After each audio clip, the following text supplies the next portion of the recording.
Golden চা কখনো খেয়েছেন? আজকে চলুন আমরা গোল্ডেন চা খাই।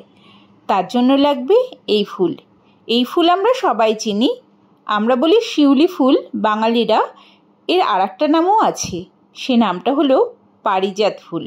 শ্রীকৃষ্ণ স্বর্গ থেকে এই ফুলের চারাটাই এনেছিলেন মর্তে, আর এর রয়েছে প্রচুর নিউট্রিশনাল বেনিফিট, প্রচুর উপকারিতা। এখন আসছে সামনে শরৎকাল, এই ফুলটা এখনই কিন্তু ফোটা শুরু হয়ে গেছে। আর যদি এই ফুল যখন থাকে না, তখন এর পাতা দিয়েও কিন্তু এই চাটা তৈরি করে খাওয়া যায়। আর যখন এই ফুলটা আমরা পাই, এই ফুল দিয়েই এই চা আমরা সহজেই তৈরি করে নিতে পারি। একটা পাত্রে একটু জল ফুটিয়ে এই ফুলগুলো এই জলের মধ্যে দিয়ে কিন্তু আঁচটা বন্ধ করে দিতে হবে এবং খানিকক্ষণ ঢাকা দিয়ে রাখতে হবে। 10 মিনিট মতন ঢাকা দিয়ে রাখলে এর ভিতর থেকে খুব সুন্দর একটা রং বেরিয়ে এই গোল্ডেন কালার তৈরি হবে। ব্যাস, এবার ছেঁকে নিয়ে খেলেই হলো।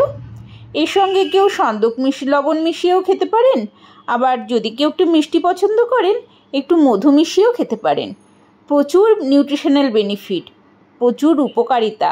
খুসখুসে কাশি, গা হাত পা ব্যথা, কোনো বাতের ব্যথা, আরও অনেক আমাদের আয়ুর্বেদিক উপকার আছে এই চা খেলে। তো এইবার শিউলি ফুল ফুটলে আমরা কিন্তু শুধু পুজো দেব না, পুজো দেওয়া হয়ে গেলে সেই ফুলগুলো দিয়ে আমরা এরকমভাবে চা তৈরি করে খাবো এবং আমাদের শরীরের অনেক উপকার করব।